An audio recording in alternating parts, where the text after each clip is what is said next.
교수님에게 들은 기묘한 이야기가 있어. 일단 그 교수님에게 이야기를 들었던 상황에 대해 이야기해줄게. 교수님은 중국어학과 교수님이셔. 그런데 단순히 중국어만 하시는 게 아니라 중국의 문화나 지역 역사 같은 것도 굉장히 해박하셔. 지금은 나이가 많으시지만 젊었을 때는 직접 중국 이곳저곳을 돌아다니기도 했대. 이건 지금으로부터 몇십 년 전. 그러니까 교수님이 아직 젊었을 적의 이야기야. 지금은 중국 여행을 하는 게 쉽지만 92년 한중수교 이전에는 쉬운 일이 아니었어. 중국은 공산주의 국가였고 실제로 종북주의자들이 중국을 루트로 북한에 가거나 주체사상을 배워오는 경우가 왕왕 있었던 모양이야. 그래서 과거에는 중국을 방문하려면 굉장히 복잡한 절차를 거쳐야 했고 비용도 장난이 아니게 많이 들었어. 그래서 교수님은 자신과 뜻이 많은 친구 2명과 함께 조금 편법을 준비했어. 한국 중국으로 가는 게 아니라 한국 동남아 중국으로 가는 루트를 타는 거였지. 오해할 사람이 있을까 싶어서 미리 말하는 거야. 우리 교수님이 중국을 여행하고자 했던 것은 순수하게 학자로서의 열애 때문이었어. 당시 중국은 미지의 세계나 다름없었고 대학생들이나 학자들도 진짜 몇십 년 전에 나오는 교재로 공부하고 있었대. 그러다 보니 중국 문화 연구는 상당히 열악할 수밖에 없었고 그래서 중국 여행을 계획한 거지 무슨 불순한 의도가 있었던 건 아니야. 그런데 문제가 생긴 게 처음에는 한국 동남아 중국으로 가려고 했는데 동남아 입국 심사가 탈락한 거야. 당시 한국은 못 사는 나라였고 그 때문에 불법 취업 문제가 심했나 봐. 그래서 교수님은 다시 일본을 거쳐가는 루트를 세워. 잘은 모르지만 일본에서 동남아로 가는 것은 수월했나 봐. 교수님과 친구분들은 그 말만 믿고 일본으로 갔대. 그런데 거기서도 입국 심사 탈락. 우린 다 망했어. 이러고 있는데 제일 동포한 분이 자신과 함께 가지 않겠느냐고 제안을 했대. 그분은 일본과 동남아를 오가면서 보따리 장사 비슷한 걸 했는데 그쪽 관리들이 엄청 썩어 있어서 적당히 뇌물 좀 찔러주면 장사꾼들 3-4명쯤은 눈 감아준다는 거야. 그 말에 혹한 교수님과 친구분들은 단방에 오케이 하면서 따라갔대. 사실 그것 말고는 방법이 없었고 말이야. 다행히 방법이 통해서 동남아까지는 무사히 도착을 했어. 그런데 당시 무슨 일이 있어서 중국 입국이 또 힘들어졌나 봐. 그런데 여기까지 와서 다시 돌아갈 수는 없잖아. 악이 바친 교수님은 불법적인 루트까지 찾기 시작했고 중국까지 무사히 데려다준다는 브로커를 만났어. 브로커가 말한 루트는 대강 이랬어. 우린 강을 통해 밀림을 지난 다음에 중국 작은 마을에 도착할 거다. 거기까지 데려다주겠다. 거기가 무슨 지방이라고 했더라. 어쨌든 좀 울창한 밀림 지역이고 중국 공안도 잘 안 찾는 오지래. 그래서 오가는 게 쉬울 것이라고 하는 거야. 그렇게 교수님과 친구분들은 동남아에서 중국까지 밀입국을 시도하게 돼. 브로커는 트럭과 지게차를 번갈아서 타고 가는데 처음에는 자신을 일본의 가전제품 같은 것을 들고 가는 상인이라고 소개했대. 알다시피 공산주의 국가인 중국은 외부 국가 사치품에 굉장히 민감하거든.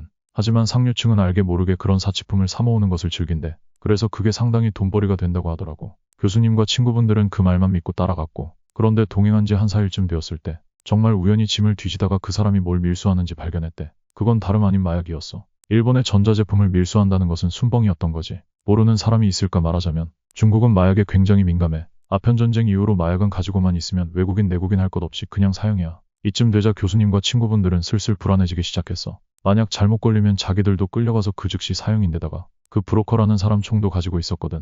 만약 실수로 이상한 모습을 보였다가는 입막음을 하려고 죽음을 당했을지도 모르는 일이었어. 그래서 일단 이 사람에게서 도망치자는 계획을 세웠어. 마침 밀림을 지나고 있었는데 사람도 잘 안 다녀서 어디 멀리 숨어버리면 못 쫓아올 것이라고 생각했거든. 그래서 새벽에 자고 있을 틈을 봐서 그냥 앞도 안 보고 숲으로 도망쳤대. 그런데 그때 교수님이라 친구분들이 살고자 하는 욕구가 너무 커서 진짜 앞만 보고 도망치다 보니 길을 잃었대. 농담이 아니라 정신을 차리고 보니 숲 한복판이었던 거야. 부럽더니 숲이었어. 이거 교수님이 한 드립이야. 당시 교수님과 친구분들은 그냥 숲에 숨어 있다가 왔던 길로 되돌아가면 될 거라고 생각했던 거야. 하지만 오지 밀림이 그리 쉬운 곳이 아니었어. 그래서 헤매고 헤매다가 우연히 강을 발견했대. 강 근처에는 보통 마을 사람들이 몰려 사니까 일단 강을 좀 따라가 보자 하고는 무작정 강만 따라서 갔어. 당시 교수님과 친구분들은 먹을 만한 게 전혀 없었어. 다행히 근처가 밀림이라 나무 열매라던가 물고기나 가지가 있어서 그럭저럭 배는 채울 수 있었대. 그런데 문제가 바로 물이었어. 중국은 물이 굉장히 좋지 않아. 황하강 들어봤지? 강 자체에 뿌옇게 흙먼지가 끼어 있어. 그래서 물을 끓여 먹는 차 문화가 발달한 거래.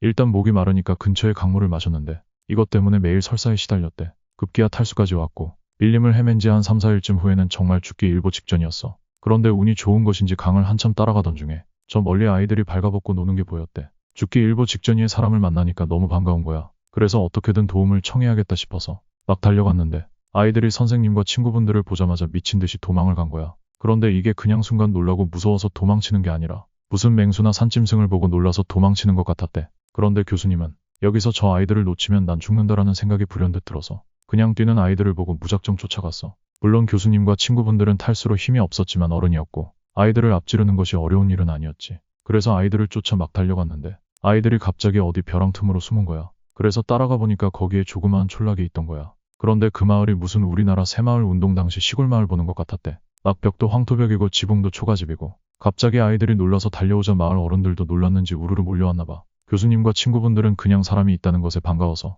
막 붙잡고 도와달라고 통사정을 했대. 교수님도 처음에는 식인종 생각을 하셨어. 교수님은 중국 여행을 계획하셨을 정도로 웬만한 통용 중국어도 능통하고 한자도 많이 하셔. 그런데 아는 중국어를 총동원해도 도저히 그 사람들이랑 말이 안 통하는 거야. 하지만 일단 지금 꼴이 말이 아닌 데다가 보디랭귀지로 힘들어 죽겠다 식으로 대강하니까 마을 사람들이 점차 경계를 풀고 물이나 먹을 것을 가져다 줬어. 그렇게 정신을 좀 차리고 나니까 그 마을의 촌장, 비스름한 사람이 왔대. 이 사람이 하는 말이 너무 방언이 심해서 도저히 못 알아듣겠는 거야. 분명 이게 중국어 같은데 중국어가 아닌 것 같은 그런 기분. 그런데 이 촌장이 계속 뭐 한 가지만 말하더래. 찌뿌지워하워찌우잉. 미안, 교수님이 대강 이런 뉘앙스로 말만 하셨어. 그냥 알아들을 수 없는 중국어라고 생각해줘. 그냥 무슨 말만 해도. 찌뿌지워하워찌우잉. 배고프다고 해도. 찌뿌지워하워찌우잉. 여기가 어디냐고 해도. 찌뿌지워하워찌우잉. 이 말만 계속하는 거야. 그래서 도저히 말이 안 통하니까 답답해서 교수님이 메모장이랑 볼펜을 꺼냈대. 일단 그들도 어느 정도 글자는 쓸 수 있으니까 한자로 필답을 하려고 했던 거지. 잘은 모르지만 과거에 언어가 안 통할 때 한자 문화권에서는 종종 이렇게 한자를 통해 필담을 했대. 촐로는 볼펜이랑 메모장을 신기해하면서 뭐라고 막 열심히 썼대. 그런데 웃긴 게 크크크크크크크크.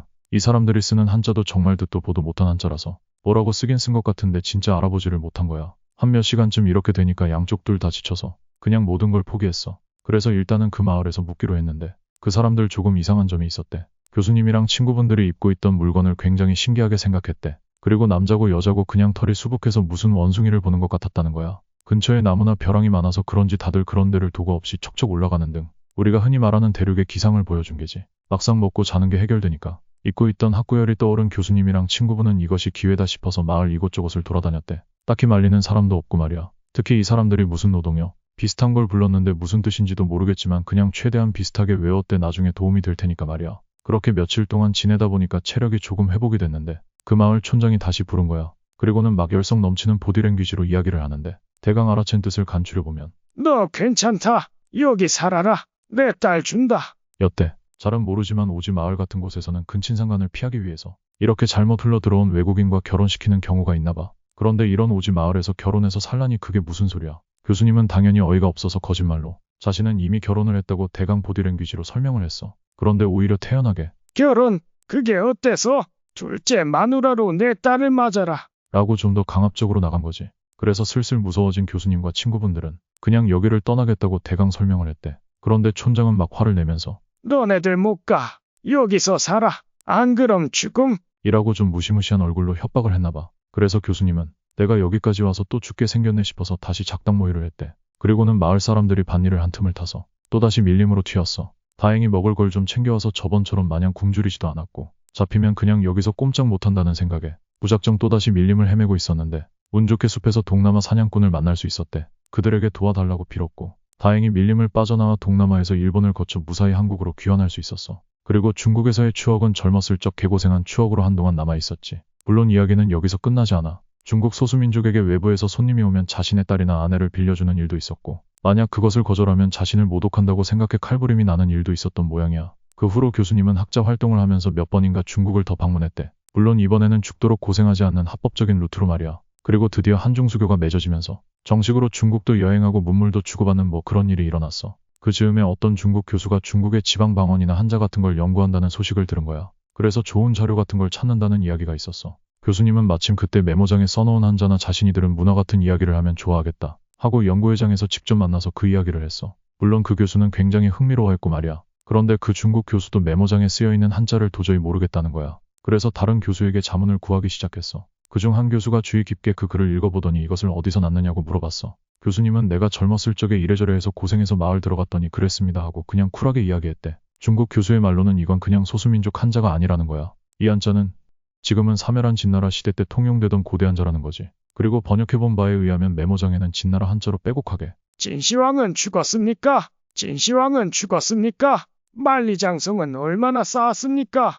만리장성은 얼마나 쌓았습니까? 라고 쓰여 있었대. 이 사실이 알려지면서 학자들은 한번 발칵 뒤집혔는데 중국에는 전설처럼 모인 의설화가 전해 내려온대. 일종의 상상의 동물인데 진나라 시대 때 만리장성 부역을 피해 도망친 사람들이 숲으로 들어가서 마치 원시인처럼 털로 뒤덮여서 살고 있대. 그들은 자손대대로 숨어 살면서 아직도 진나라 시대 때라고 믿고 있다는 거야. 그리고 아직도 만리장성을 쌓고 있고 자신들도 발각되면 그 부역을 해야 한다고 생각하고 있대. 진나라가 망한 뒤에 무려 몇천 년간 말이야. 그 후에 교수님은 다시 문화 연구를 위해 중국을 다니다가 어디 만주 지방 쪽을 들르셨대. 그런데 거기서 만주어랑 중국어가 굉장히 유창한 할머니 한 분을 만났나 봐. 만주어는 지금 사멸 위기인데다가 하는 사람도 얼마 없어서 문제가 있는 언어야. 당시에도 상황이 비슷했고 어쨌든 그 할머니를 자주 찾아뵈면서 이런저런 연구를 하는데 어느 날 할머니가 유독 귀에 익은 노래를 하는 거야. 그때 마을에서 들었던 그 노동요였던 거지. 그런데 가사가 만주어였어. 뜻을 대강 해석하자면 만리장성을 쌓아라. 높게 높게 쌓아라.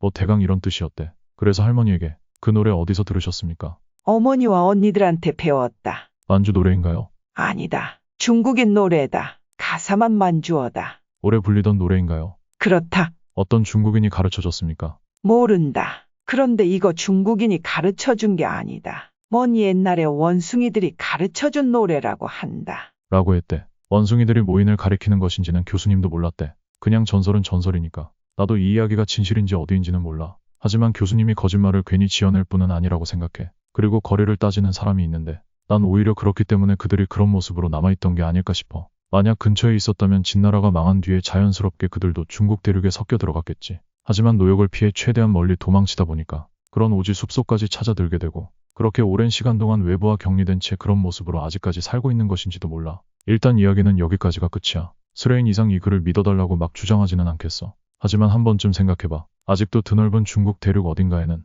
지금도 진시황이 살아있고 만리장성을 쌓고 있는 중이라고 믿는 사람들이 살고 있을지 몰라. 그들에게 있어 만리장성 노역은 몇천 년간 이어지고 있겠지. 어쩌면 앞으로도 계속해서 말이야.